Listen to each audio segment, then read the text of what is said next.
Oqtepaliklarning qadimgi diniy e'tiqodlari. Insoniyat uzoq davr davomida hech qanday diniy tasavvurlarga ega bo'lmagan. Lekin mehnat qurollarining takomillashib borishi bilan ularning ongi ham o'sa boshlashgan.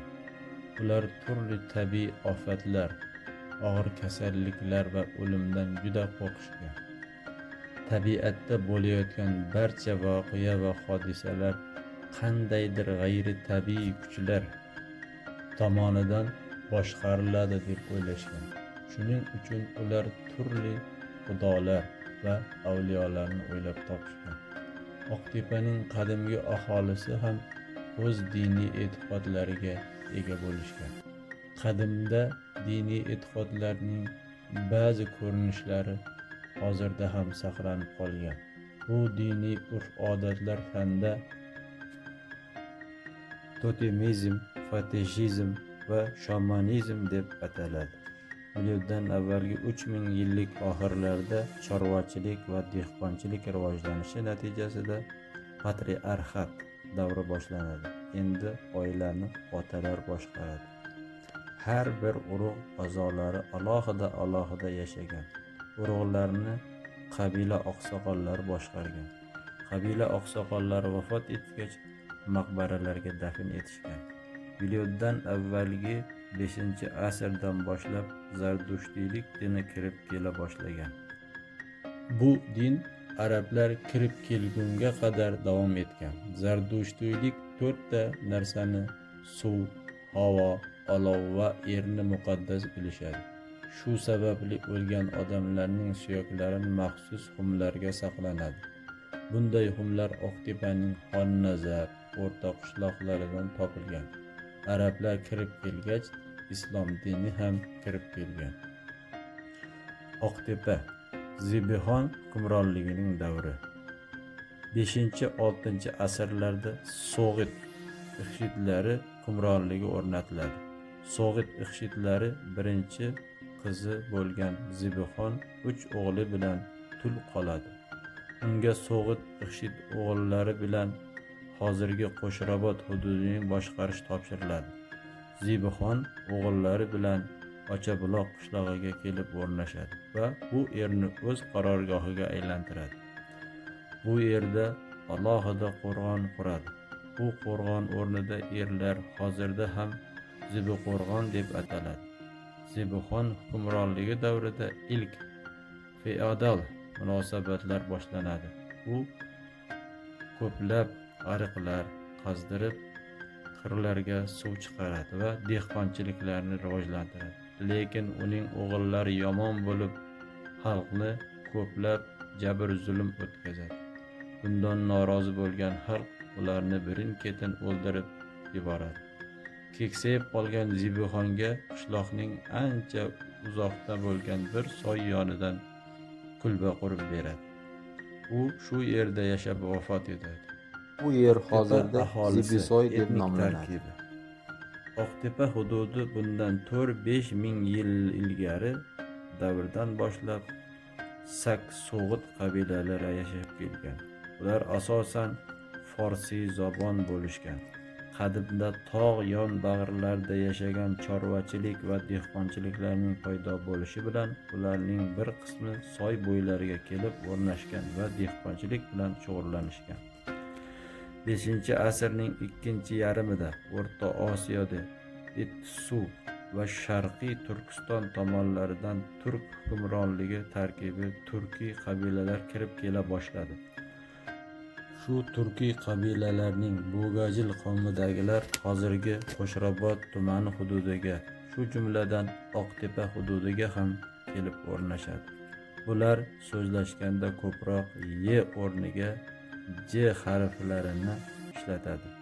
Oqtepa hududida yashayotgan aholining bir qismi o'zlarini Jaloir qavmidamiz deyishadi.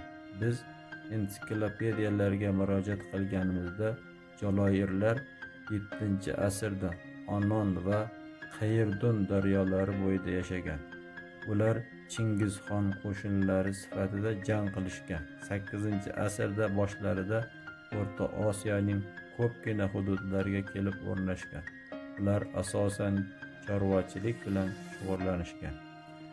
Darhaqiqat, Oqtepaning yuqori qismida Oqtog' etaklarida keng yaylov bo'lib, u yerda hozirda ham Jaloir adir deyiladi. Keyinchalik ularning bir qismi Oqtepa hududiga kelib o'rnashgan. Mo'g'ullar hujumi natijasida Oqtepa qo'rg'oni vayron qilinib, aholisi butunlay qirilib ketadi.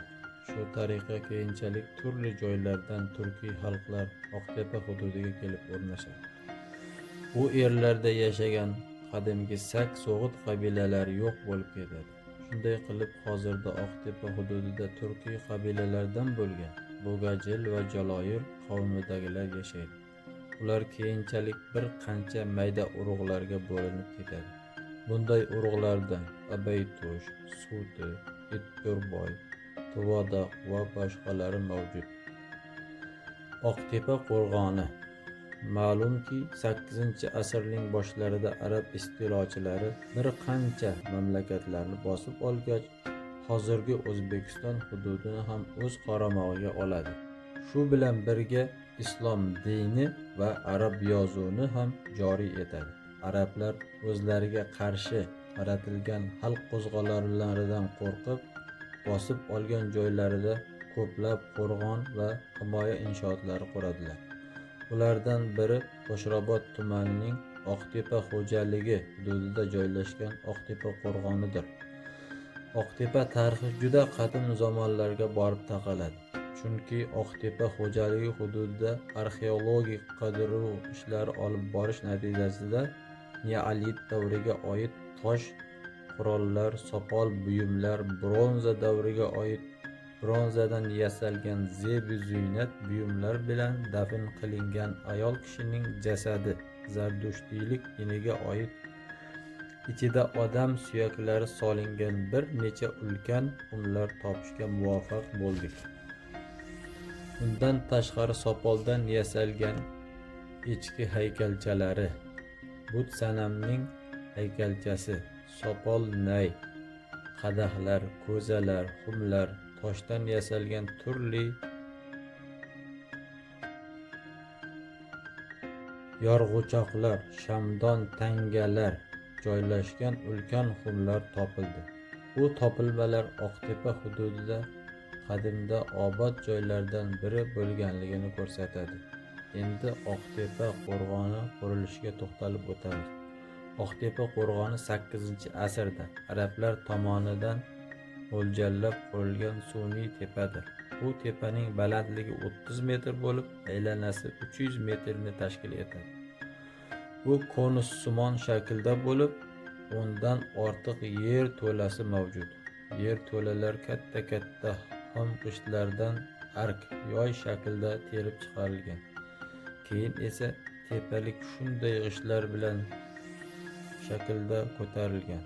Ichi qum va tuproqlar bilan to'ldira boshlagan. Aylanasi loy bilan shuvalgan. Bu ishlarda minglab mahalliy aholi asirlari ishlatilgan. Bu tepalik Oqsoy yonida joylashgan. Tepalik atrofida baland devor bilan o'ralib qo'rg'on qilingan. Qo'rg'on atrofi suv bilan to'ldirilgan. Qo'rg'on ichida masjid ham qurilgan va turli joylardan odamlar haydab kelib islom dini qabul qildirilgan. Yer to'lalarida arab jangchilari joylashgan. Tepaning ustida soqchilar turgan. Bu yerda kuzatuv punkti hisoblangan. Qo'rg'onga sopol quvurlari orqali 6 kilometr uzoqlikdan buloq suvi keltirilib, buloq suvi hatto tepalikning ustiga chiqarilgan. Yana shuni aytish kerakki, tepalikning Buloqsoy tomoniga qarab yer osti yo'li ketgan. Bu yo'lning balandligi 1,5 metr bo'lib, eni esa 80-85 santimetrni tashkil etadi. Uning devorlari yupqa pishig'ishlar bilan berilgan. Yer osti yo'lining Buloqsoyga, Oqsoyga qo'shilish joyiga borgan. Keyin Buloqsoy orqali bir necha 10 kilometr uzoqlikdagi Gadoytopmas degan joyga chiqiladi. Shu tariqa Agar zarurat tug'ilsa, Oqtepa hududidan chiqib ketish mumkin bo'lgan.